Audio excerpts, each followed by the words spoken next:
여러분 안녕하십니까? 다시 오후 세션에 함께 하시는 분들 감사합니다. 이제 세션 2를 시작하겠습니다. 세션 2에서는 한국과 MDB 간의 협력 프로젝트에 대해서 살펴보겠습니다. 모든 세션이 끝난 후에, 모든 발표가 끝난 후에는 패널 토의를 갖고 Q&A도 진행을 하도록 하겠습니다.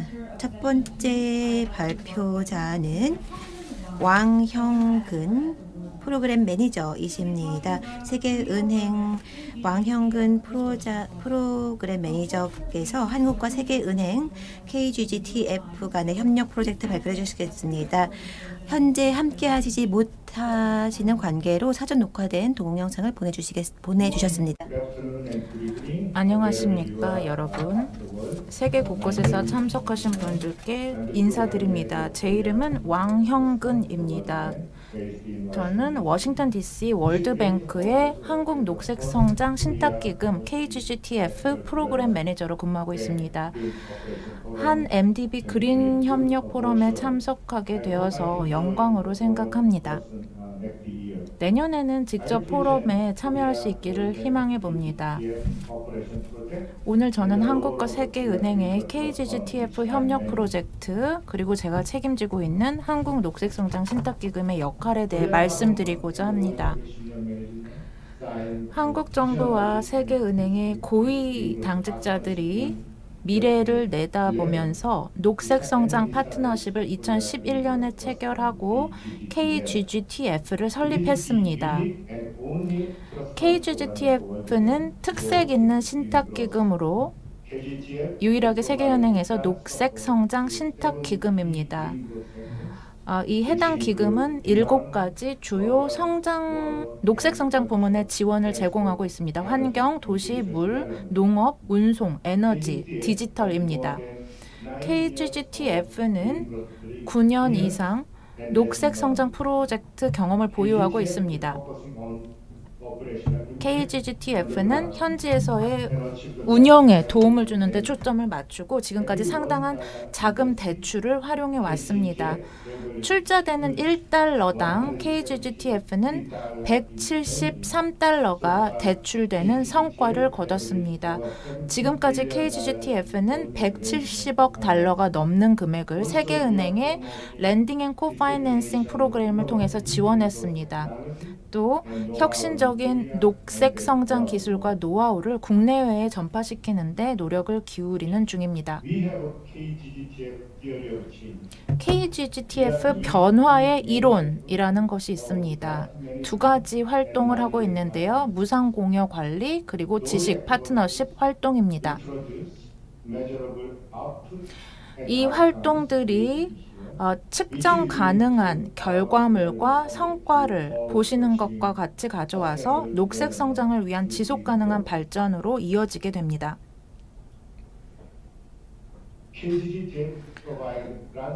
KGGTF는 무상공여 지원을 180개 세계은행 프로젝트에 제공했고 거의 1억 달러에 달하는 규모입니다.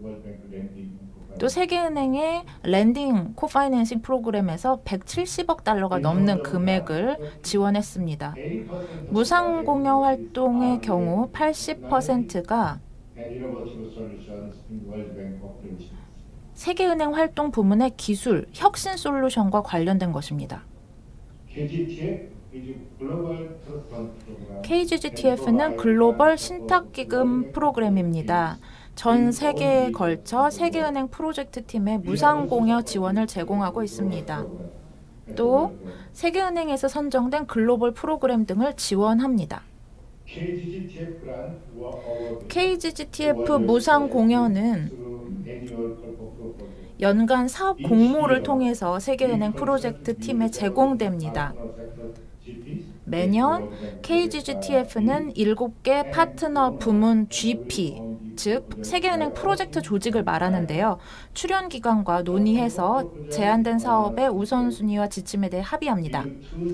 사업 공모는 4월에 발표가 되고 월드뱅크 섹터 관리진이 후보 선정을 하고 최종적으로는 공여기관인 한국기획재정부가 선정하고 승인을 득한 사업 제안은 9월에 발표됩니다. Let me go through last year's purple proposal and the selection process. 작년 사업 공모 선정 절차를 살펴보겠습니다. After announcement of purple proposals in early April, 4월 초에 사업 공모가 발표되고 Innovation Days event KGGTF가 4월 말에 녹색 혁신의 날을 주최했습니다. platform for knowledge exchange 녹색 혁신의 날의 목적은 지식교류 플랫폼 제공, called K-Partner 한국 지식 파트너, K 파트너라고 부르는데요. 이런 파트너와 세계은행 프로젝트 팀을 소개해서 분과별 세션을 통해 서로를 이해하도록 하는 것입니다. 또 partnership through KGGTF platform. KGGTF 무상공여 제안을 통해서 프로젝트별 파트너십 구축을 하는 것이 목적이었습니다. 22개 분과별 세션이 조직이 되었고 KGGTF의 사업 공모에 관심이 있는 세계은행 프로젝트 팀이 K 파트너를 만나서 프로젝트별 협력 내용을 논의하고 합의하였습니다. After KGID event, 녹색 혁신의 날 행사와 22개 분과 세션 이후에 세계은행의 프로젝트 팀은 무상공여 제안서를 표에서 보시는 바와 같이 제출했습니다. 15개 제안이 9월 초에 최종 선정되었습니다. we KGTF then organized 그 후 저희는 KGID partnership week in late September. 9월 말에 녹색 혁신의 날 파트너십 주간을 준비했습니다. 15개 승인된 세계은행 무상공여 팀과 세계은행 한국사무소 팀들이 각각 분과별 세션을 준비했고 무상공여 활동을 K파트너와 논의하고 제안 내용을 함께 발전시켰습니다. Let me explain this year's purple proposal process. 올해 사업 공모 절차를 말씀드리겠습니다. This year is the same as last year. The funding envelope is 올해도 작년과 동일합니다. 펀딩 규모는 총 1,000만 달러. proposals were announced April 그리고 사업 공모는 2022년 4월 13일에 발표되었습니다. 최종 제출은 7월 7일입니다. this year.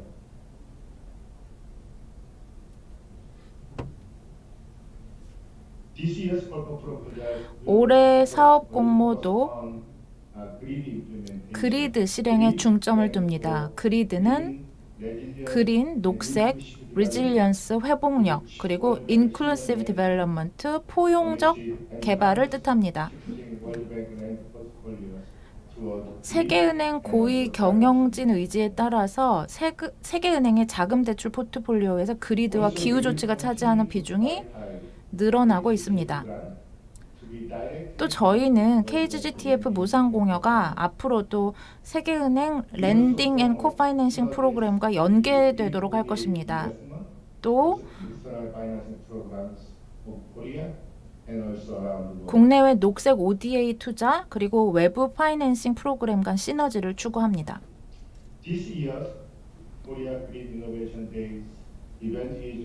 올해 녹색 혁신의 날 행사는 5월 2일부터 11일까지 진행되었습니다. 4월 13일 사업 공모 발표 후에 작년과 비슷한 절차를 따릅니다. 올해도 KGGTF의 2022년 사업 공모 내용을 세계은행 프로젝트 팀에 소개하고 국내외 혁신적 녹색 성장 솔루션과 관행을 공유하는 것을 목표로 하고 있습니다. 이를 통해서 한국 지식 파트너들과 세계은행 프로젝트 팀 간의 프로젝트별 협업 기회를 탐구하고 한국수출입은행과 세계은행 EFI 유닛이 주관하는 세계은행 EDCF 코파이낸싱 프로그램도 소개할 것입니다. 소개됩니다. 이 나열된 모든 분과별 세션이 녹화되어서 KGTF 웹사이트와 유튜브 채널을 통해서 발표 자료와 함께 공유됩니다.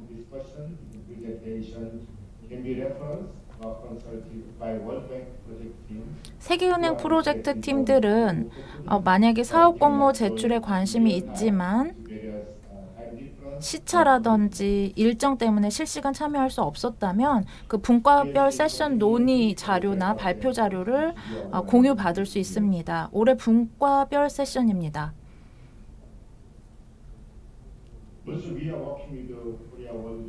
또 저희는 세계은행 한국사무소와 협력하고 있습니다. 특히 환경, 에너지, 도시 분야에서 협력하고 있습니다. KGTF는 동아시아에서의 융자 프로그램을 지원하고 있습니다. 또 저희는 월간 소식지를 발행하고 있습니다. 예를 들어서 무상공여 성공 사례라든지 한국 지식 파트너들이 실행한 혁신적인 녹색 성장 솔루션 관행과 전 세계적인 성공 사례들을 다룹니다. 저희 웹사이트에 오시면은 소식지를 구독하실 수 있습니다. 새 웹사이트인데요. 모든 프로젝트 정보와 180여 개 KGTF 무상공여 프로젝트 결과물을 보실 수 있습니다. 관련 자료나 멀티미디어 자료를 웹사이트에서 검색하실 수 있고 유튜브도 운영 중입니다. 세계은행 프로젝트 팀에서 자료를 공유하고 있고 또 KGTF도 한국 지식 파트너들의 우수 사례를 공유하고 있습니다. 발표가 도움이 되었기를 바랍니다. 혹시 추가적인 정보가 필요하시면 연락 주시기 바랍니다. 감사합니다. 감사합니다. 왕영근 프로그램 매니저님. 그러면 다음 발표자인 유승민 한국환경산업기술원 해외사업개발실 선임연구원님의 발표를 듣도록 하겠습니다. KT와 MDB의 협력 프로젝트에 대해서 발표해 주시겠습니다. 환영 부탁드립니다.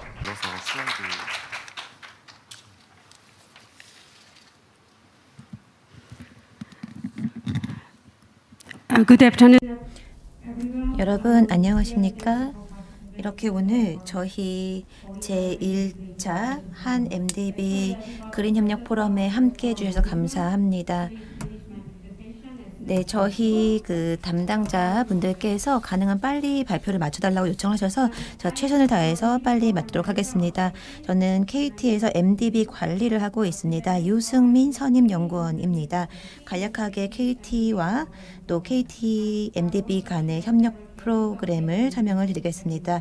몇 가지 또 성공적이었던 KT MDB 기술 지원 프로젝트도 설명을 드리겠습니다. KT와 같은 경우는 한국 환경부 산하 기관입니다.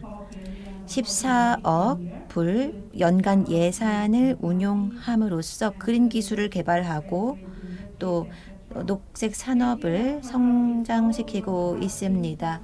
저희는 인천에도 사무소를 두고 있습니다. 스타트업 기업 배양이 주요 업무이고요. 중국, 베트남, 인도네시아, 콜롬비아, 알제리아 등에도 사무소를 두고 있습니다.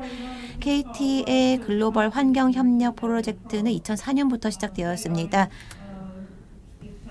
오늘 저는 간략하게 한국 KT와 MDB 간의 협력 프로젝트 설명을 드리겠는데요. 2012년부터 시작이 되었습니다. 2020년부터 시작이 되었습니다.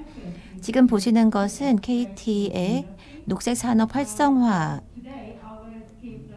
내용이고요. 상세한 내용은 오늘 발표에서는 말씀드리지 않겠습니다. 더 자세한 정보는 저희 웹사이트를 방문해 주시기 바랍니다.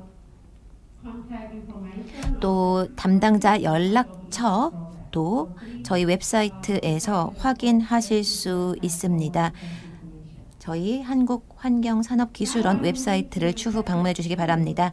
그러면 두 번째 부분으로 들어가겠습니다. KT MDB 협력 프로그램에 대한 내용입니다.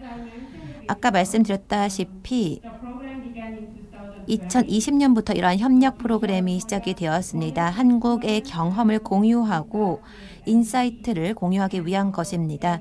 MDB의 그 수혜국들에게 한국의 경험을 공유하는 목표이고요. 세계은행, IDB, ADB와 프로젝트를 진행하고 있습니다. 또한 까베이와도 올해 MOU를 체결할 예정입니다. 이러한 프로그램의 목표는 MDB들을 도와서 이들이 환경 프로젝트를 파악하고 개발하는 데 도움을 드리는 것입니다.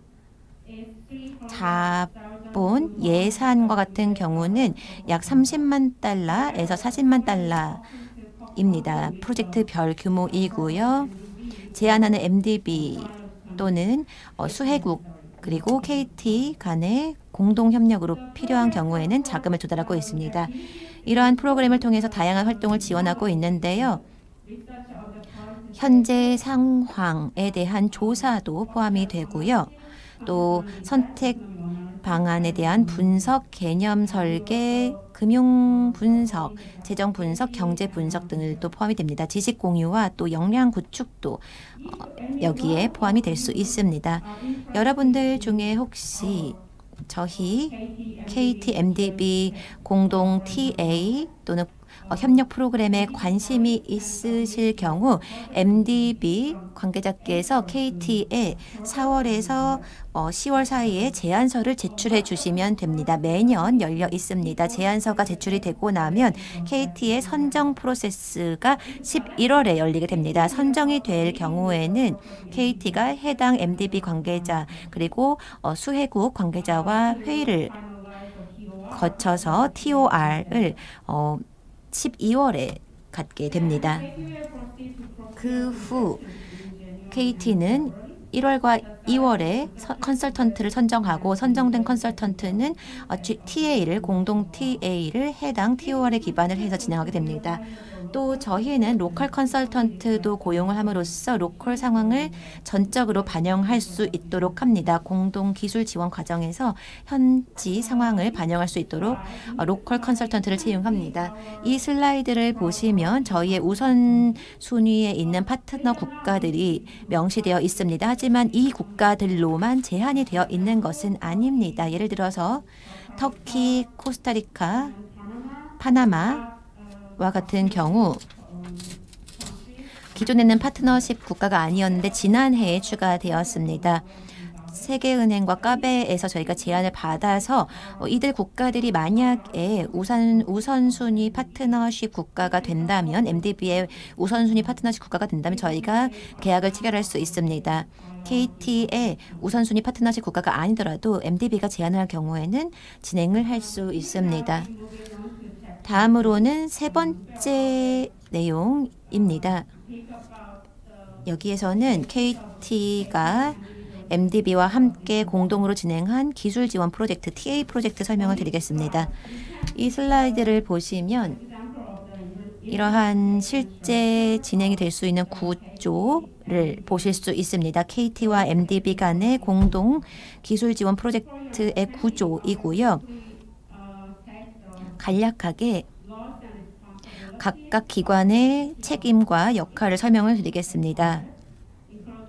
KT, MDB, 수혜국가 정부, 그리고 KT 컨설턴트 간의 역할과 책임 분담입니다. 여기 보시다시피 KT는 프로젝트 모니터링을 담당하고요. 재정적인 지원을 제공합니다. 연구에 대한 재정 지원이고요. 또한 저희는 컨설턴트를 고용하고 또 퍼포먼스를 평가합니다. MDB와 같은 경우에는 이해관계자들 간의 조율을 하고요. 결과물을 평가하고 KT, MDB 공동 TA에 대해서 리뷰를 진행하게 됩니다. 13번 슬라이드부터 16번 슬라이드에는 실제로 저희가 진행을 했던 조인트 TA의 사례들이 나와 있습니다. 하지만 시간이 별로 없기 때문에 제가 간략하게 방글라데시 프로젝트만 소개를 하겠습니다. 세계은행하고 진행을 했던 방글라데시 프로젝트이고요. 13번 슬라이드에 있습니다. 다른 케이스에 대해서 궁금하신 분들은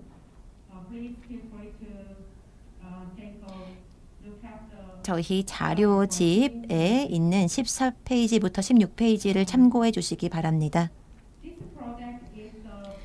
지금 보시는 이 프로젝트는 KT와 세계은행 간의 공동 TA 프로젝트로 방글라데시에서 진행이 되었습니다. 상단의 상자를 보시면 1번이라고 되어 있지요. 이게 바로 프로젝트 썸머리입니다. 세계은행 측에서 제공한 거고요. 하단에 있는 상자는 2번이라고 되어 있는데요. 이것은 KT 세계은행 공동 TA 썸머리입니다. 세계은행에서는 이 프로젝트가 베스트 프로젝트로 알려져 있습니다. 세계은행 프로젝트는 이러한 4가지 요소를 가지고 있는데요. 첫 번째 컴포넌트는 세계은행 KGGTF가 지원을 하고 있습니다. 세계은행이 제안서를 KT에 제출을 하고요. 네, 2번 컴포넌트와 같은 경우는 보시다시피 수질 관리라고 되어 있습니다. 세계은행이 2020년에 이러한 제안서를 제출을 했고요. 이에 기반해서 KT는 이 프로젝트를 지원했습니다. 사전 타당성 조사입니다. 그래서 오염 관리를 위한 산업 폐기물에 대한 사전 타당성 조사를 2020년부터 21년까지 진행했습니다. 더 자세한 내용은 장표를 참조해 주시기 바랍니다. 21년에 세계은행은 또 한 번 KT에게 제안서를 제출했습니다. 그래서 세계은행의 제안서는 컴포넌트 3에 대한 내용이었고요. 특히나 폐기물 관리에 대한 제안서였습니다. 방글라데시 해안 지역의 폐기물 관리에 대한 이야기였습니다. 21년에 이 프로젝트가 선정이 되었고요. 이제 KT는 순환경제 수립을 지원하고 있습니다. 통합된 고형 폐기물 관리를 통해서 방글라데시 내 순환경제 수립에 지원을 하고 있고요. 더 자세한 내용은 이 장표를 추후 참조해 주시기 바랍니다. 더 많은 슬라이드가 준비가 되어 있는데요. 인도네시아 프로젝트라든지 또 저희가 컬럼비아에서 IDB와 진행을 했던 공동 TA 프로젝트도 있습니다. 코스타리카에서도 카베이와 진행을 한 공동 TA 프로젝트가 정리되어 있는데요. 시간이 별로 없기 때문에 자세한 내용은 건너뛰도록 하겠습니다. 여러분들 중에 혹시 더 자세한 내용을 보고 싶으신 분들, KT와 MDB 간의 공동 TA 프로젝트에 대해서 더 알고 싶으신 분들은 저에게 언제든 연락 주시기 바랍니다. 그리고 또 동영상도 준비를 했습니다. 그런데 지금 시간이 별로 없어서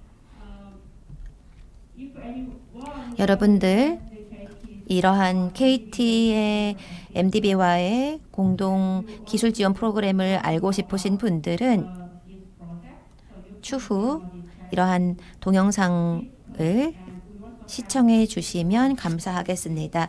동영상이 이렇게 상단에 있는 것과 하단에 있는 3가지, 이렇게 4가지가 준비가 되어 있습니다. 추후 시청해 주시면 감사하겠습니다. 이러한 동영상을 보시면 더 이해하시는 데 도움이 될 거라고 생각을 합니다. 네, 경청해 주셔서 감사합니다. 만약에 질문이 있으시면 저에게 언제든지 이메일로 연락 주시기 바랍니다. 감사합니다.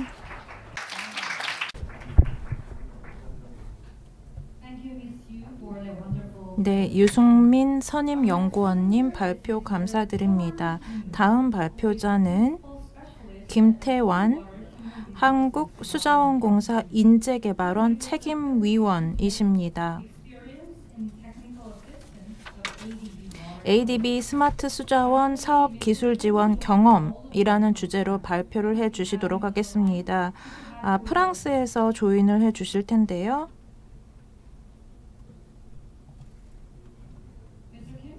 네, 들리시나요? 네. 네, 시작하도록 하겠습니다. 감사합니다. 안녕하십니까. 오늘 아시아개발은행의 스마트 물관리 프로젝트 참여 경험을 발표하게 된 수자원공사 김태환입니다.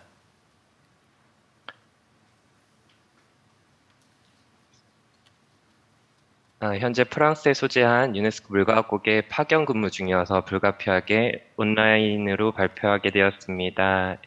양해 부탁드립니다.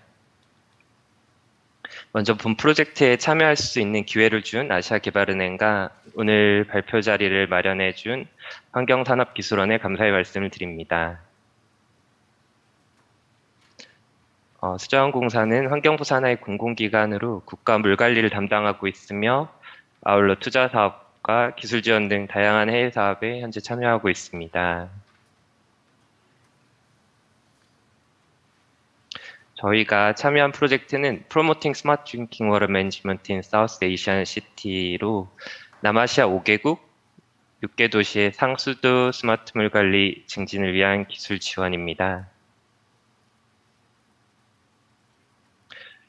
저희는 2016년부터 2020년까지 5년간 기술 및 교육 훈련을 맡아 본 프로젝트에 참여할 수 있었습니다.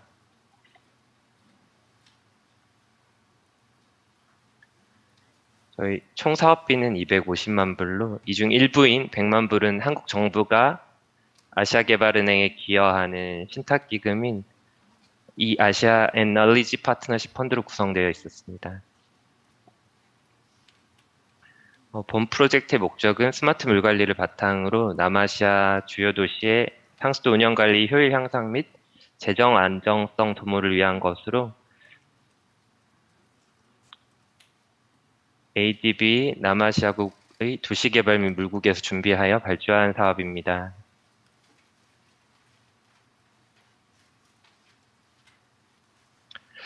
아시아개발은행에서 본 프로젝트를 시행한 배경을 보면 크게 두 가지입니다. 하나는 이제 남아시아 지역의 그 상수시설 담당하는 담당자의 잦은 변경으로 인해 관련 경험이 축적되지 않는 것과 수도시설 운영관리 효율을 향상하기 위한 노력의 부족으로 보고 있었습니다.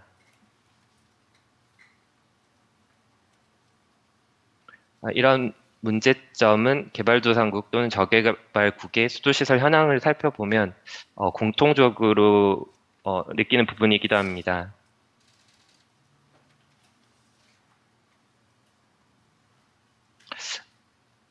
이에 본 기술지원 프로젝트를 통해 총 4가지의 아웃풋을 기대하였습니다. 첫 번째는 운영 효율화 방안 마련입니다. 그리고 두 번째는 스마트 물관리에 대한 역량 강화이며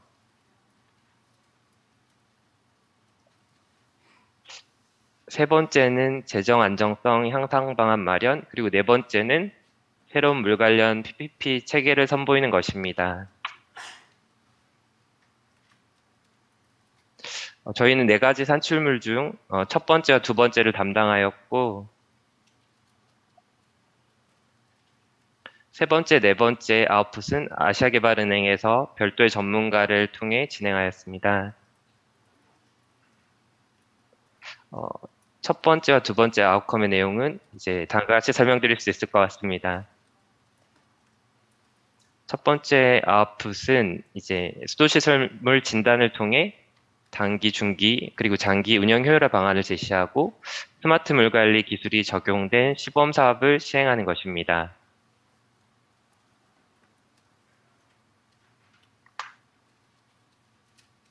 그리고 두 번째 아웃컴은 앞서 말씀드린 바와 같이 스마트 물관리 기술에 대한 역량 강화 부분입니다. 교육훈련 과정 및 프로그램을 제안하고 관리자와 그 실무 담당자를 구분하여 교육훈련을 실시하였습니다. 아울러 한국의 현지 담당자들 그리고 관리자들을 초청해서 방문 교육 프로그램을 시행하였습니다.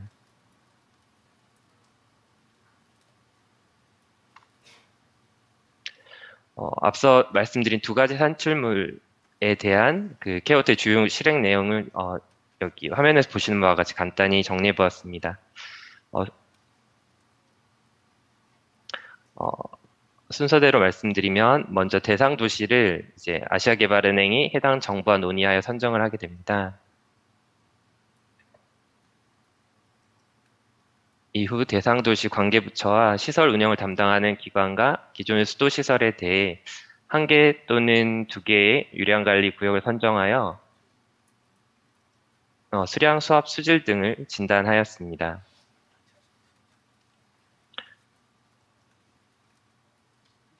아울러 현지 여건을 고려하여 국내 기술로 개발된 스마트 미터 또는 누수 감시 센서 등을 선정하고 해당 지역에 설치하여 스마트 물관리 기술 적용성을 소개하였습니다. 이후 교육 훈련과 국내 추천 교육을 실시하고 마지막으로 단기, 중기 및 장기 운영 효율화 방안을 수립하여 제안하는 과정을 매 도시마다 실시하였습니다.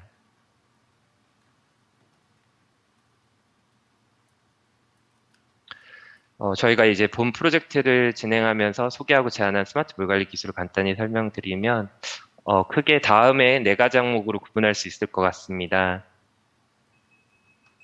먼저 누수 감시 센서, 스마트 미터 등 스마트 기기가 이제 하나의 기둥이 될 것이고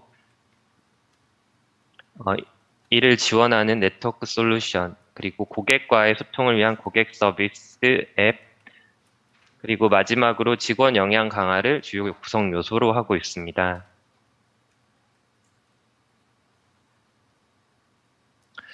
앞서 말씀드린 4가지 주요 구성 요소를 바탕으로 해당 도시의 여건을 고려하여 다음에 3가지 단계로 스마트 물관리를 제안할 수 있었습니다.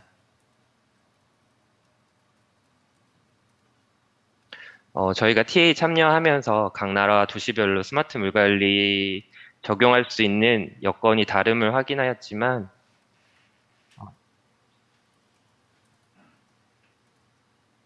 대부분의 도시들이 스마트 물관리에 대한 개념을 이해하고 있었고 아울러 각 나라와 도시별로 해당 여건에 맞게 스마트 물관리 체계를 적용하려는 노력이 이루어지고 있음도 볼 수 있었습니다.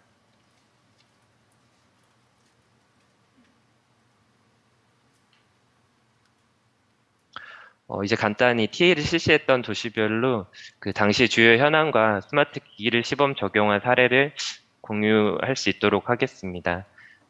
시간 관계상 해당 도시에 대한 내용은 주요 내용 중심으로 말씀드릴 수 있도록 하겠습니다. 첫 번째 도시는 방글라데시 수도 다카입니다. 다카의 경우 수원의 약 80% 이상을 지하수에 의존하고 있었고 주요 수원을 지하수에서 지표수로 변환하는 노력을 더불어 하고 있었습니다.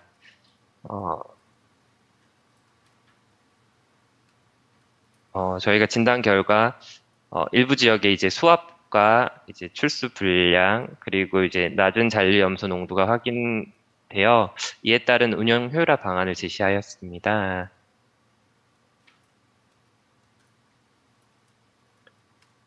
저희가 총 13개의 스마트 미터를 수용가에 설치하였고 1시간 간격의 유량 데이터 모니터링을 통해 운영관리 효율을 향상시킬 수 있음을 소개할 수 있었습니다.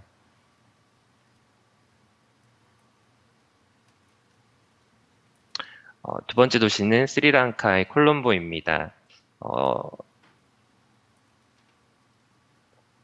선정된 대상 도시의 구역은 50% 이상의 무수율이 발생하고 있는 지역으로 시설에 비해 상대적으로 많은 용수 수요가 있어서 낮은 압력이 낮게 발생되고 있는 지역이었습니다.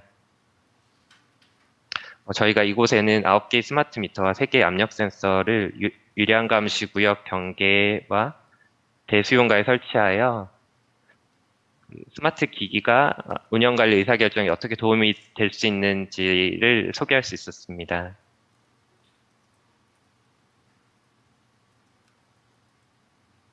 세 번째 도시는 인도 첸나이입니다. 당시 진단했던 구역은 하루에 평균 3시간 이하로 수돗물 공급이 이루어지고 있는 지역이었습니다.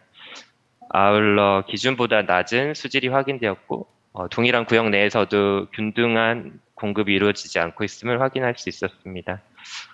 이에 물리적인 고립이 어려운 여건을 고려하여 스마트 기기를 활용한 가량의 그 유량 감시 구역 DMA 설치를 제안하였고 저희가 17개의 스마트 미터와 5개 압력 센서를 설치하여 물리적인 유량 감시 구역의 효과를 보여줄 수 있는 기회를 마련하였습니다. 네 번째 도시는 방글라데시 제3의 도시인 쿨라입니다.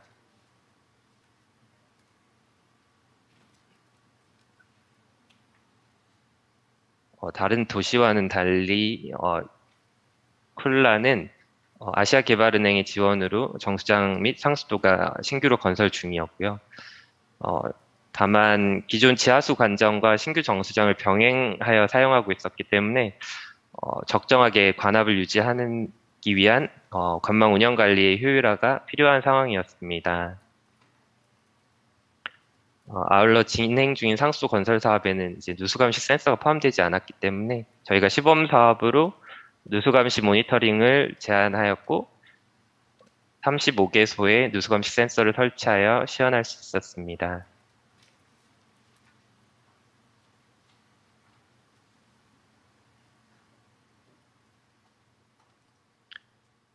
다섯 번째 도시는 부탄 수도인 팀부입니다. 팀부의 경우 진단 결과 잔류염소가 기준보다 낮은 상태였고 탁도 또한 기준을 일부 초과함을 확인하였습니다. 아울러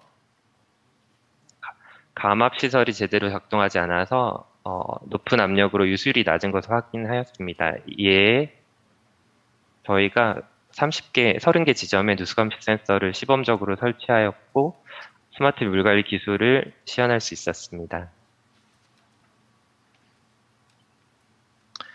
마지막 도시는 네팔의 카와소티입니다. 저희가 그 기존에 시행했던 5개 도시와는 달리 가장 규모가 작은 도시였습니다.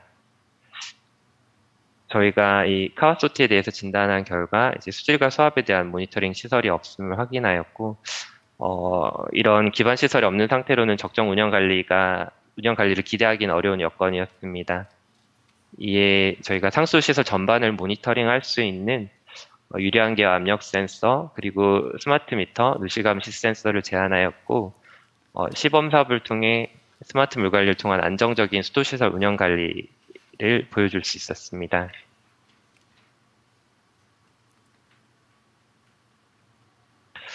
저희가 아시아개발은행을 통해서 5년간 5개국 6개 도시에 대한 그 시설 및 운영 진단, 스마트 시설 파일럿 설치, 교육 훈련, 그리고 운영 효율화 방안을 제안하며 남아시아 대상 도시의 전반적인 수도 시설 운영 관리 문제점 또는 어려운 점을 볼 수 있게 되었습니다.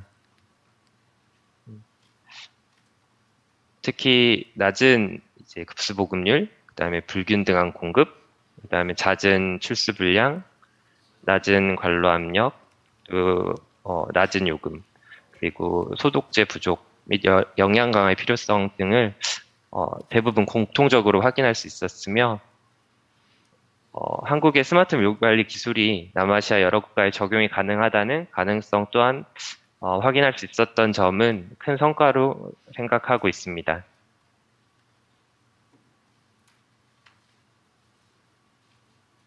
또한 이를 해결하기 위한 여러 가지 방안을 고민하고 기술을 제안하면서 아시아개발은행의 담당자뿐만 아니라 이제 현지 국가와 도시의 담당자와 네트워크를 형성하고 다양한 추가 사업의 기회를 경험할 수 있었음은 또 하나의 큰 성과라고 생각합니다. 발표를 마무리하면서 다시 한번 좋은 기회를 제안해 주신 아시아개발은행 남아시아국과 K-워터의 스마트 물관리 기술을 이제 여러분과 나눌 수 있게 기회를 마련해 주신 환경산업기술원에 다시 한번 감사의 말씀을 드리고 싶습니다. Thank you very much for that 감사합니다. amazing presentation. 네, 훌륭한 발표 감사합니다. 시간대가 다르다 보니 이렇게 함께하기가 상당히 어려운데요. 프랑스에선 지금 아주 이른 시간으로 알고 있습니다. 그럼에도 불구하고 함께해 주셔서 너무나 감사드립니다. 그럼 다음 연사를 초대하겠습니다. 노준형 한국수출입은행 MDB 운영부서 선임 대출 담당관께서 발표해 주시겠습니다. 제목은 한국수출입은행과 MDB co-financing, 공동 파이낸싱입니다. 큰 박수로 맞아주시기 바랍니다. 네, 오늘 이렇게 저를 초대해 주셔서 감사합니다. 정말 저에게도 많은 인사이트를 주신 그런 발표 정말 감사했습니다.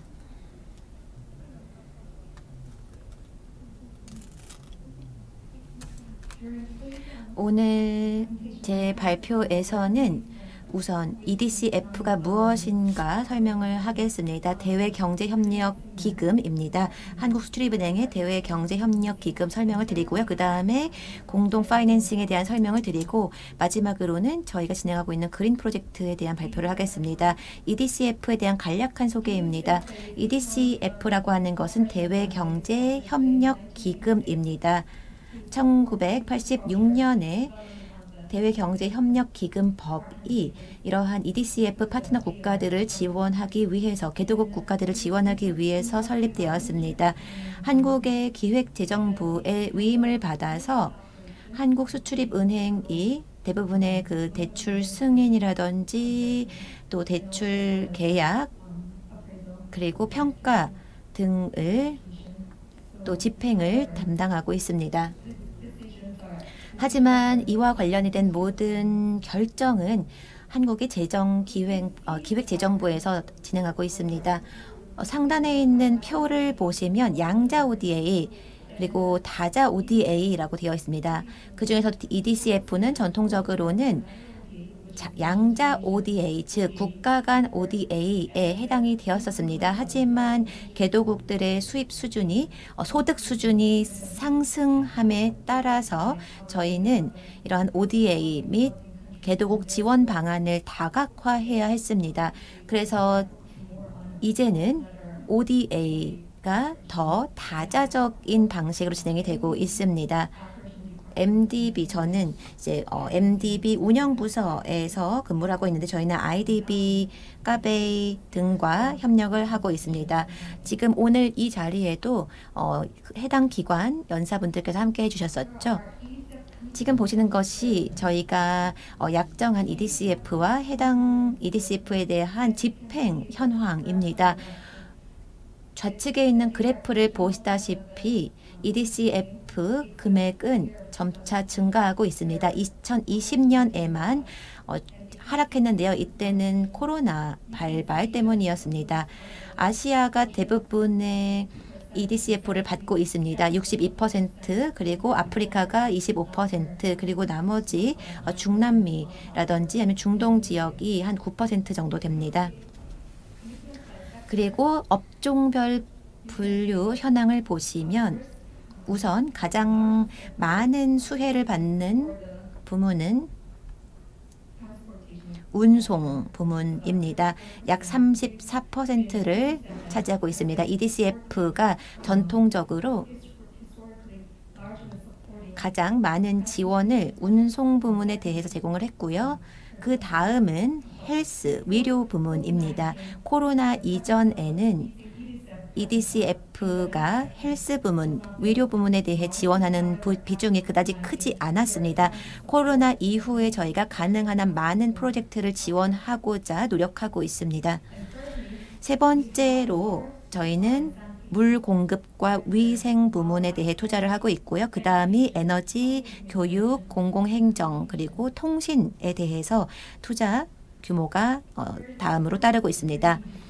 EDCF, 그린 EDCF의 목표를 명시해 놓았습니다. 그린 프로젝트 지원이 중요하기 때문에 저희는 그린 프로젝트를 지원하고자 노력하고 있습니다.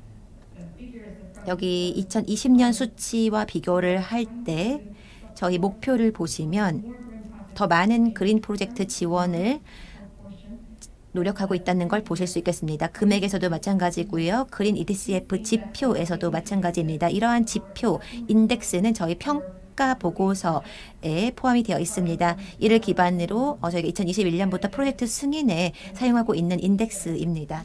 여기 보시면 1.53에서 2.50으로 EDCF 인덱스가 변화하는 것을 보실 수가 있는데요.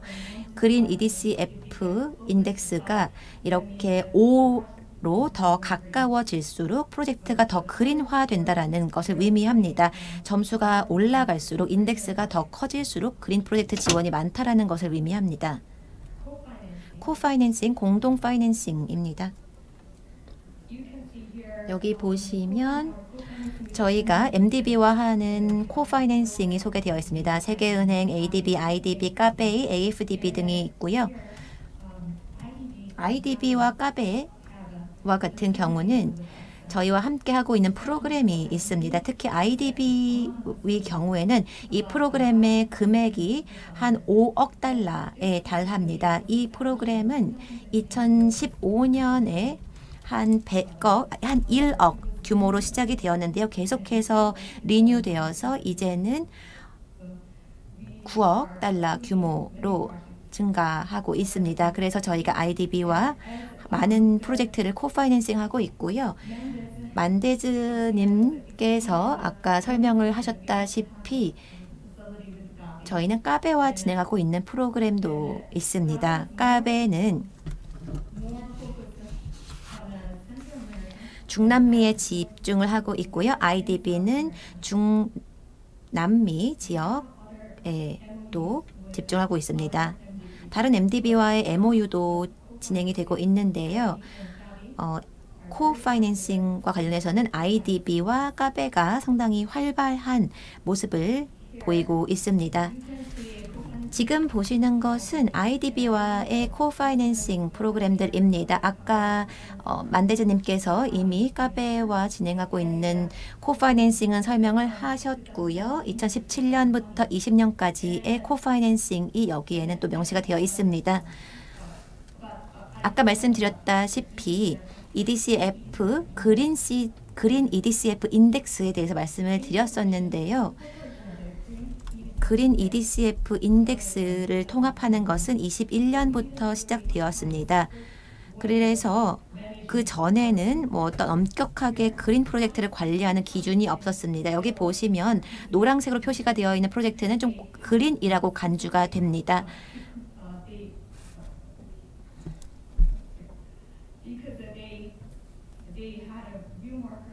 네, 여기 보시면은요, 주요 마커들이라든지 환경 관련된 마커들이 포함이 되어 있는 프로젝트이기 때문에 이 노란색 표시된 프로젝트는 그린이라고 간주가 됩니다. 하지만 2021년부터 더 정확한 그린 프로젝트 평가 지표가 도입이 되었습니다. 지금 보시는 것이 2021년부터 진행이 된 그린 프로젝트입니다. 저는 제가 3개의 프로젝트를 승인할 수 있었는데요. 3가지 설명을 드리겠습니다. 첫 번째로 소개해 드릴 것은 지속가능성과 또 회복력 성장 프로그램입니다.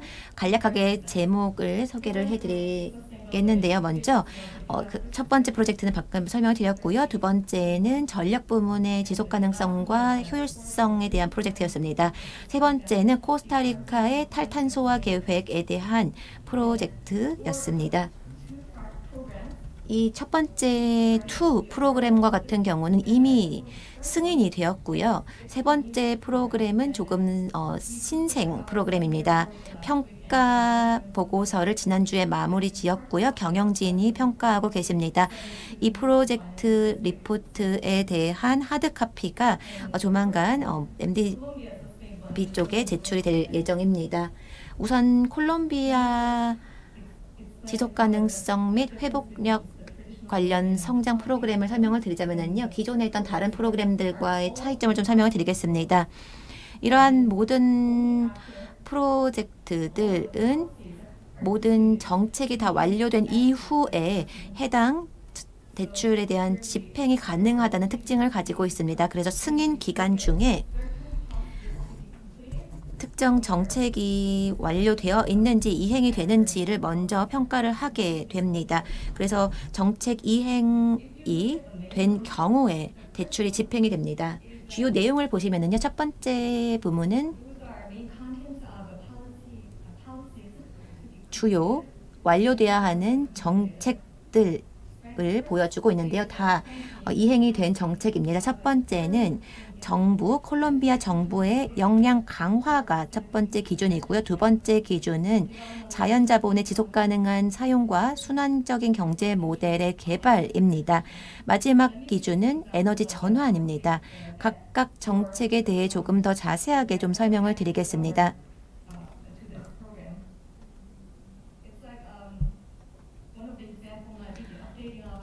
예를 들자면은요, 국가별 NDC에 대한 설정, 그리고 파리 협약에 대한 서명 등이 여기에 해당이 될 수 있습니다. 각 국가별의 NDC가 있을 텐데요. 즉 탄소 절감 국가 목표 NDC가 있는데, 이러한 NDC가 5년마다 UNFCCC에 다시 리뉴되어야 합니다. UNFCCC와 같은 경우에는 기후변화 관련 프레임워크를 의미합니다. 또 다른 예는 산림 보존과 스마트 파밍 또 재활용 등에 대한 정책이 해당이 될 수 있고요.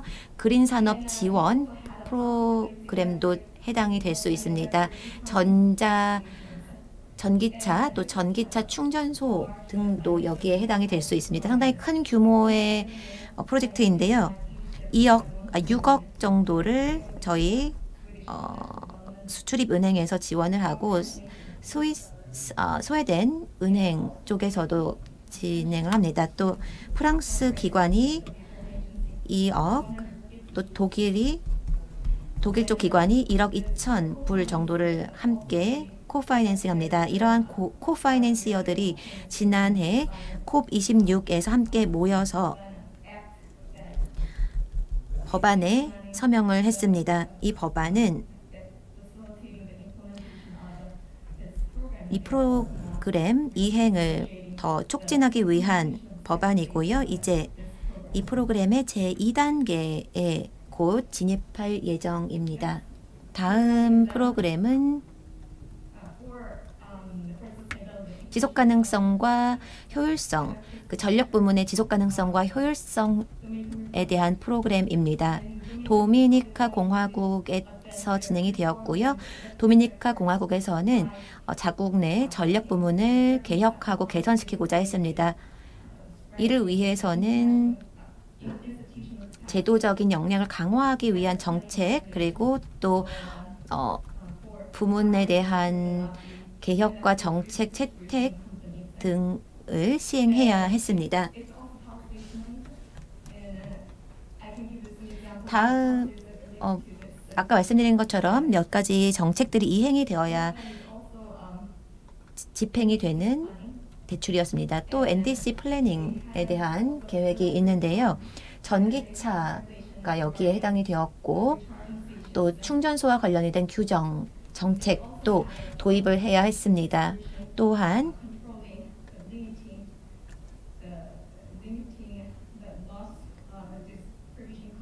또 배관이라든지 배전 회사 관리 및 운영 개선 정책도 도입이 되어야 했고요. 또 광업부와 관련이 된 정책도 시행을 했습니다. IDB 쪽에서 1억 6천만 불 정도를 지원을 했고, 저희 한국수출입은행에서는 약 1억 불 정도를 지원을 했습니다. 마지막은 코스타리카에서의 프로젝트입니다. 녹색경제 관련이 된 프로젝트였고, 여기에서도 세 가지 주요 내용이 명시되어 있습니다. 정책들이 이러한 주요 내용과 관련된 정책들이 이행이 되어야 하는 건데요. 예를 들어서 기후 조치에 대한 관리와 모니터링 강화, 그리고 또 전력 사용에 있어서 온실가스 포집이 높은 그런 생태계를 보존하는 것 등이 해당이 됩니다. 전기 배터리, 전기 버스, 그리고 예산 계획, 탈탄소와 관련이 된 그러한 내용들이 기준으로 포함이 되어 있습니다. NDC 업데이트도 기준으로 포함이 되어 있습니다. 이들 세 가지 프로그램 중에서 마지막 프로그램, 즉 코스타리카 프로그램과 같은 경우 EDCF 그린 지표가 가장 높습니다. 3.3 정도로 지표가 높고요. 탄소 포집 메커니즘 덕분에 높은 그린 인덱스를 받을 수 있었습니다. 네, 여기서 발표를 마치겠습니다. 혹시 질문이 있으시면 언제든지 제 이메일로 연락 주시면 감사하겠습니다.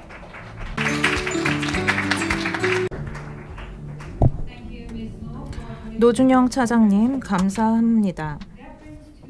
이제 Q&A 패널 토의 시간을 갖도록 하겠습니다. 김태환님과 연사분들이 모두 참석하시겠습니다. 김태환님은 온라인으로 참석하시고요. 앞으로 이동해 주시기 바랍니다.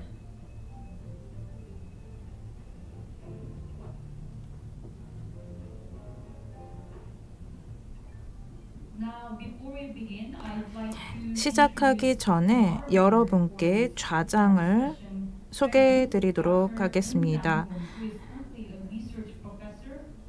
서울대학교 남궁은 교수님께서 좌장 역할을 맡아주시겠습니다.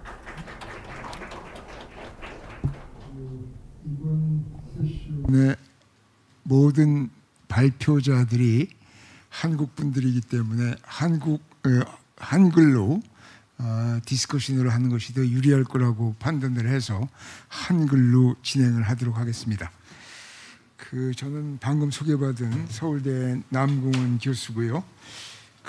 오늘 이 한국과 다자은행 간의 이 그린 코퍼레이션에 관한 이 세미나에 참석을 하게 돼서 아주 기쁘게 생각합니다. 지금 대한민국은 세계 10위의 경제 대국이고요. 이제는 이 원조를 받는 나라가 아니고 원조를 주는 나라, 그리고 이제는 과학, 기술, 산업 모든 면에서 지금 세계 첨단을 걷고 있습니다. 그래서 오늘 발표하신 내용들을 지금 보니까 이 두 번째 세션에서 스마트라고 하는 단어하고 그린이라고 하는 단어가 집중적으로 강조가 되고 있습니다. 그래서 지금 우리 탄소 중립을 위해서 우리가 크게 대전환을 지금 우리가 추구하고 있지 않습니까? 하나는 디지털 트랜스포메이션, 디지털 대전환입니다. 두 번째로는 그린 트랜스포메이션, 녹색 전환인데 오늘 바로 여러 MDB들하고 우리가 함께하는 그 노력들 가운데 이 두 단어가 집중적으로 조명되고 있다는 말씀을 드리면서 제가 몇 가지 질문을 좀 드린 다음에 플로우에서 여러분들의 질문을 받도록 하겠습니다. 우선 오늘 네 분이 발표를 해주셨는데 월드뱅크의 왕형근님 계십니까? 월드뱅크의 왕형근 발표자. 왕형근 박사님은 지금 참석은 못 하셨는데요. 왕형 박사님 소속되신 KGTF 팀에서 같이 조인은 하고 계셔서 혹시 플로어에서 가능하면 답변을 조금 해주실 수는 있을 것 같습니다. 그래요? 그러면 질문을 해도 관계없겠죠? 예, 지금 전 세계적으로 경기 침체와 물가 인상 등에 따른 스태그플레이션이 예상이 되고 있습니다. 따라서 개발도상국의 환경 인프라 구축이 재정적으로 굉장히 어려운 상황입니다. 이렇게 어려운 경제 상황에서 개도국의 환경 인프라 개선을 확대하기 위해서 세계은행에서는 어떤 계획을 갖고 있는지 혹시 답변이 가능한지 말씀을 해주시죠.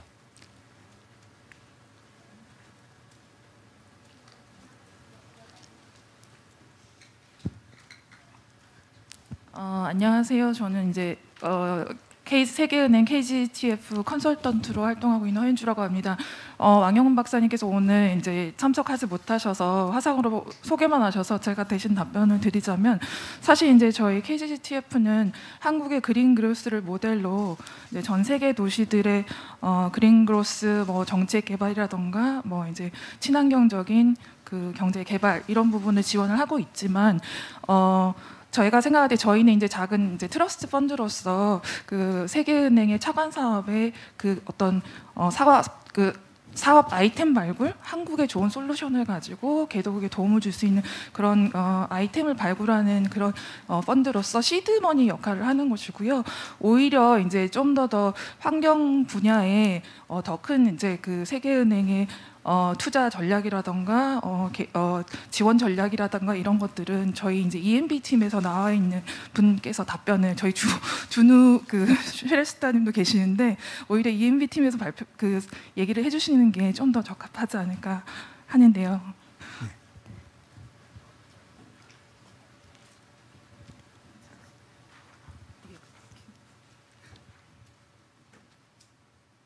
Thank you. Okay.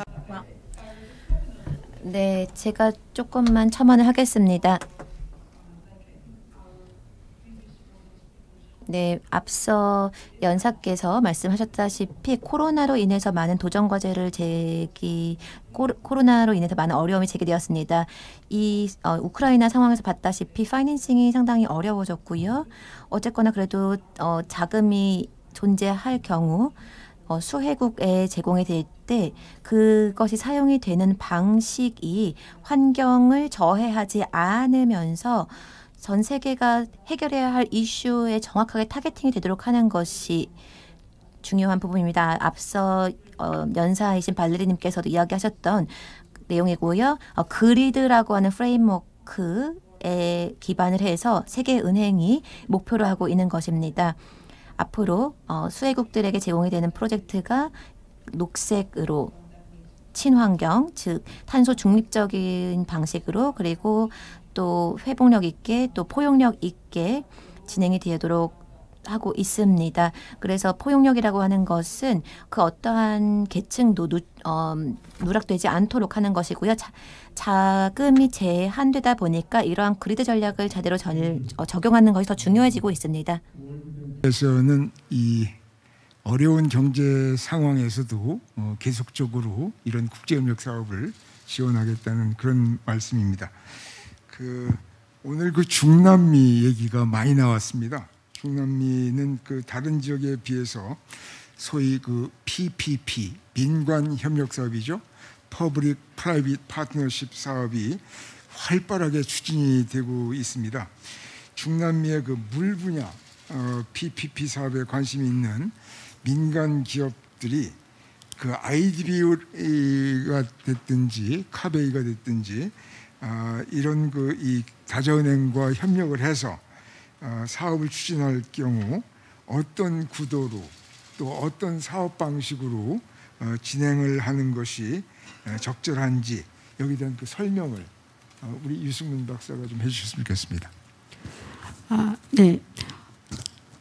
일단 그 교수님 말씀하신 것처럼 지금 중남미 쪽에서 PPP 사업이 국가 정부 재정 사업으로 추진하는 게 좀 힘들다 보니까 PPP 사업으로 많이 추진을 하고 있고요.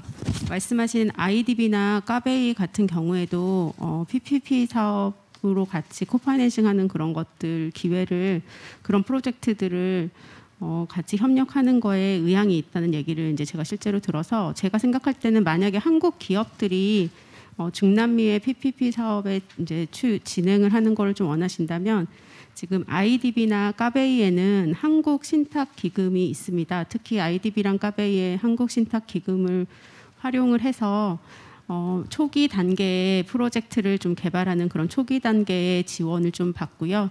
그다음에 이제 저희 한국환경산업기술원에서 지원하고 있는 제가 아까 발표 때 설명드렸던 KTMDB 조인트 TA 프로젝트를 활용을 해서 프리 피저빌리티 스터디를 진행을 해 보신다거나 아니면 저희 이제 기술원에서 그거 외에도 지원하고 있는 마스터 플랜 지원 사업이라든지 아니면 타당성 조사 지원 사업 등 다양한 그런 지원 사업들을 저희가 진행을 하고 있어서 그러한 저희 기술원에서 지원하고 있는 그런 프로그램이랑 그다음에 IDB나 까베이 그리고 까베이 같은 그런 다자개발은행에 지원하는 그런 재원을 연계시키는 그런 프로젝트를 하기 위해서 다자개발은행의 신탁기금하고도 좀 연계해가지고 초기에 프로젝트 발굴하는 거를 같이 추진을 해보면 조금 더 우리나라 기업분들이 조금 더 좀 효율적으로 그리고 조금 더 실행 가능한 그런 프로젝트를 진행할 수 있을 거라고 생각합니다. 예, 중남미에 진출하려고 하는 그 기업들한테는 아주 중요한 팁이 된 것 같습니다. 그 혹시 그 K-워터의 김태훈 그 연구원님 연결이 되죠? 지금 답변이 되시죠? 아, 네네네. 네네. 답변 그 오늘 가능합니다. 그저 이 ADB 관련된 그 발표를 많이 해주셨는데 최근 그 그 아시안 디벨롭먼트 뱅크의 발주 규모가 조금씩 줄어들고 있는 경향이 있습니다. 이 기조가 계속 유지되는 건지 어떻게 그 경험으로 보셨을 때 어떻습니까? 지금 이 코로나로 인해서 일시적인 현상인지 이 내용을 좀 알고 계신가요? 아, 교수님 어려운 질문을 주셨는데요. 그래요? 예, 제가 그 부분은 제가 답변 드리기는 조금 어려울 것 같고요. 혹시 오케이. 플로어의 ADB나 아니면 K핵심에서 오히려 조금 더 답변이 가능하지 않을까 싶습니다. 예, 저도 그렇게 생각을 했습니다. 네네. 혹시 노준영 차장님 답변 부탁드립니다. 그 ADB의 그 이 사업 규모가 발주가 자꾸 줄어드는 것 같은데 이게 일시적인 현상인지 아니면 지속적으로 이런 경향인지 말씀을 해주시면 좋을 것 같아요. ADB보다 IDB 담당이라서 좋습니다. IDB에 대해서 얘기하도록 하겠습니다. 발주 규모는 저희는 크게 그렇게 달라지지 않고 저희가 이제 승인하는 사업들을 보면 그 보통 그 규모보다는 사업 속도가 너무 더뎌가지고 그 코비드 때문에 그 사업이 진행되는 속도가 좀 너무 느려지고 그 프로세스가 느려지는 거지.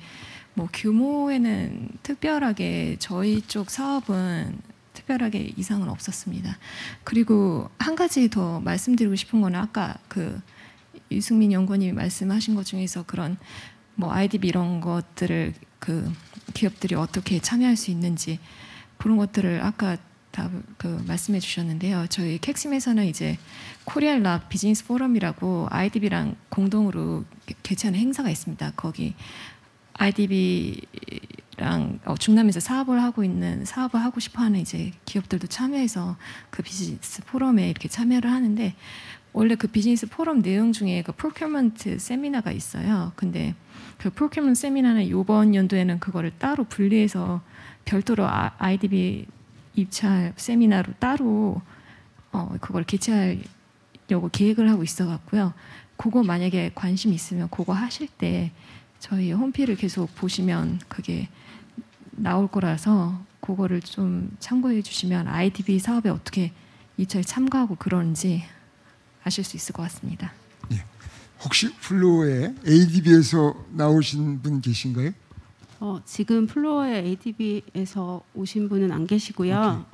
그 말씀 주신 질문에 제가 ADB에 알고 계신 분을 통해서 들은 거를 조금 전달을 드리면 지금 최근 2년 동안 그 코로나 상황이 되면서 지금 실제로 ADB에서 굉장히 많은 재원을 코로나 그 회원국들의 코로나 상황 극복하는 데 굉장히 많은 용도로 써서 기존에 우리나라 기업분들이 이렇게 참여할 수 있었던 그런 프로젝트들이 상대적으로 굉장히 많이 지금 줄은 상황이고요.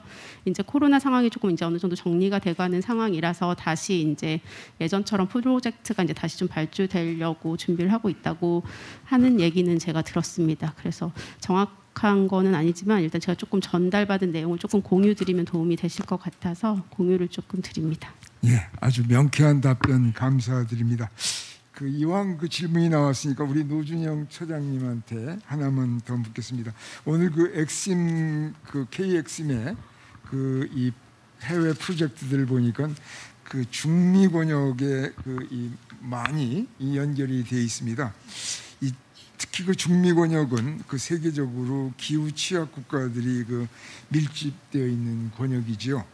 그러다 보니까 이 카베이에서 중미 권역의 그 기후 변화 대응을 위해서 그 우선순위를 두고 있는 이 국가들이 여러 군데가 있을 것 같은데 우선순위 국가는 어디인지 또 탄소 중립 사업 분야에는 어느 쪽이 우선순위인지 그걸 좀 설명을 해주시면 좋을 것 같아요.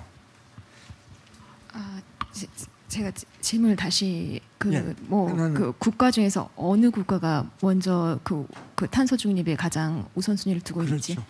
그거 말씀하시고 그 다음에 탄소 분야 어떤 분야? 그렇습니다.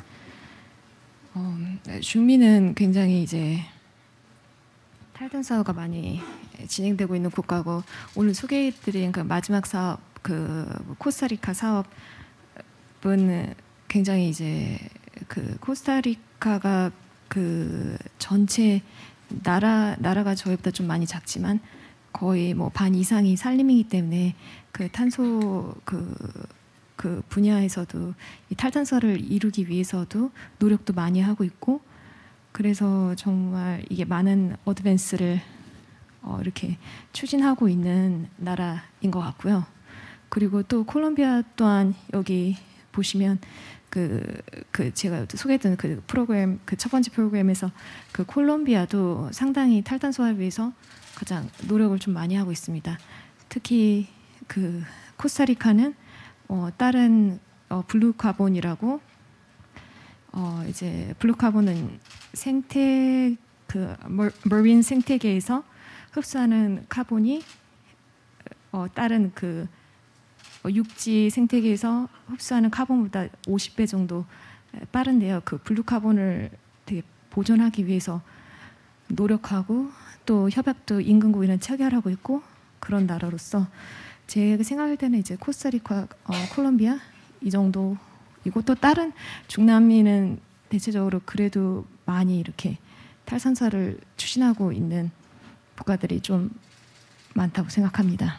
예, 탄소 중립 관련해 가지고 중남미에서는 코스타리카 그리고 콜롬비아가 많은 그 관심을 갖는 국가가 되는 것 같습니다.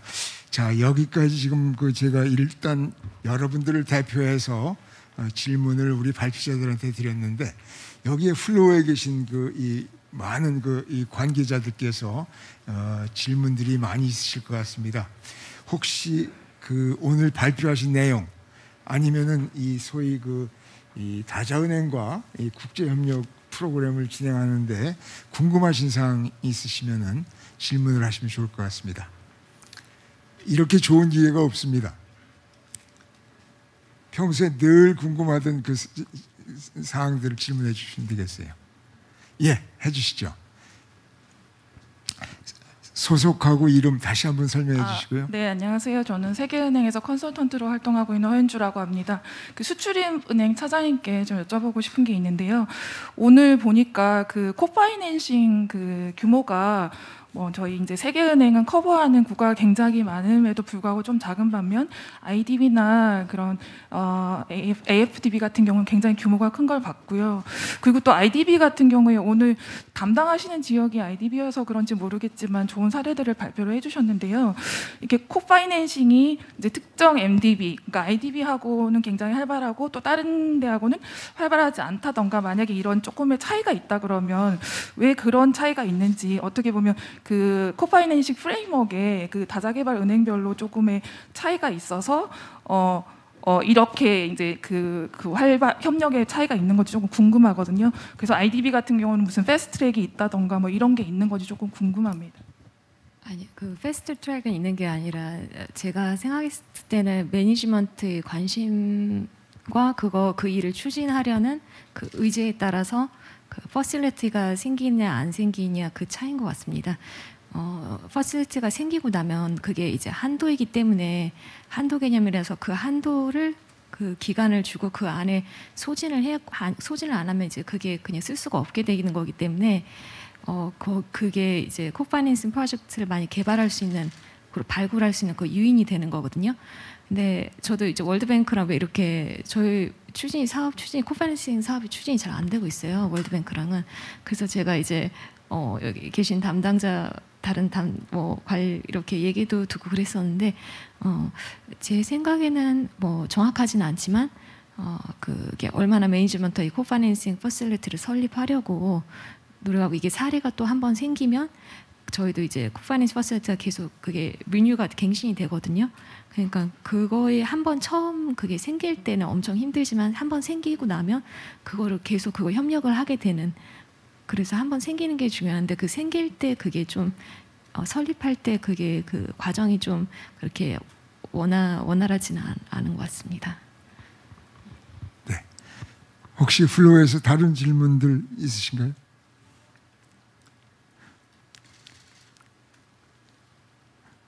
없으시면 제가 그럼 여러분들 대신해서 질문을 좀 드리겠습니다. 지금 오늘 그 한국을 대표해서 한국환경산업기술원 그다음에 지금 그 수출입은행에서 좀 나와 계십니다. 이분들이 지금 해외 그 사업에 여기 플로어에 계신 분들하고 아주 긴밀히 협력을 해서 프로그램을 만들고 또 그걸 지원하고 하신데 오늘 아마 영어로 발표하는 내용들이었기 때문에 그 예산 규모라든가 금년도 혹은 앞으로 몇 년 후에 향후 그 미래 계획까지 다 말씀을 못 하셨을 것 같아요. 그 우리 유승민 박사님, 그 한국환경산업기술원이 금년도에 계획하고 있는 그 해외 협력 사업 그리고 장차 윤석열 정부, 새 정부에서 지금 계획하고 있는 그 내용을 설명해 주실 수 있으면 좋겠습니다. 제가 이 자리에 앉은 게 참 어려운 질문을 해주셔가지고 일단 저희 이제 한국환경산업기술원에서는 여기 이제 기업분들도 참석을 좀 하셨는데요. 제가 아까 소개해드렸던 다자개발은행하고 협력해서 하는 그런 사업뿐만 아니라 저희가 이제 다양한 해외 지원 사업을 진행을 하고 있습니다. 저희가 1년에 200억 원 정도이 좀 안 되는 정도 규모의 해외 지원 사업들을 진행을 하고 있고요. 이제 매년 그 규모를 조금씩 더 늘려서 기업분들이 해외에 진출하시는데 조금 더 도움이 되려고 그렇게 계속 노력을 하고 있습니다. 그리고 윤석열 정부 들어서는 그 국정과제를 보신 분들도 계시겠지만 일단 저희가 탄소 중립 쪽에 굉장히 지금 포커스를 맞춰서 나아갈 예정이고요.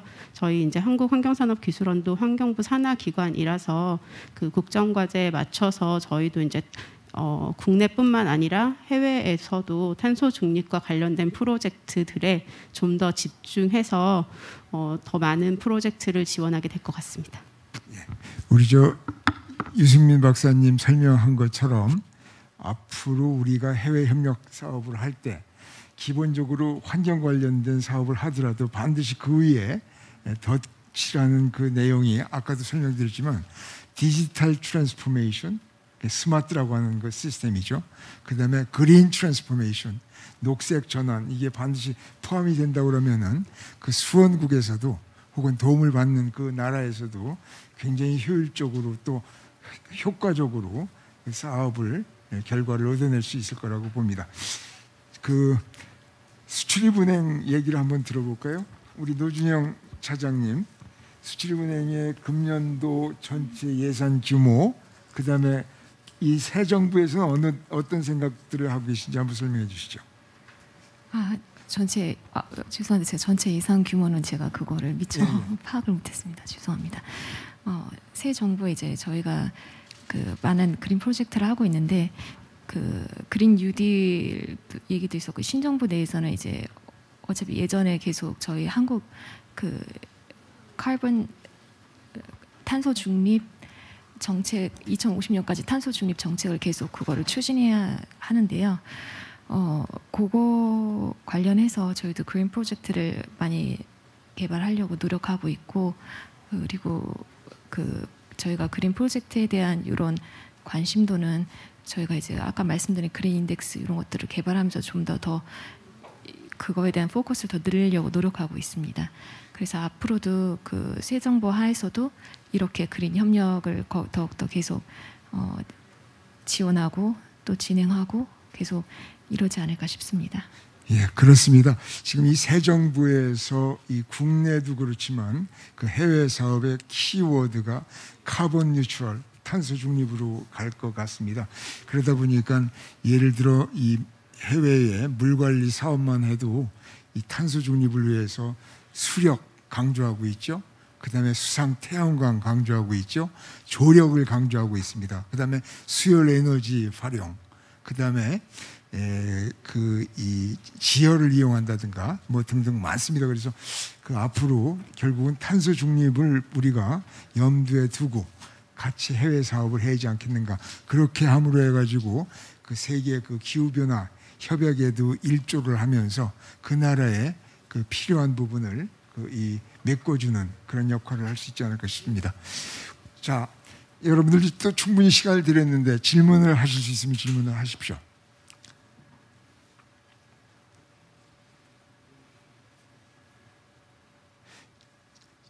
질문이 없으시면은 우리 이제 이 마무리 발언을 할 수 있는 그 시간을 좀 드리겠습니다. 혹시 김태훈 그 연구원 그 마무리 혹시 아까 발표하면서 충분히 설명 못한 내용이 있으면 좀 설명을 해주셔도 좋겠습니다.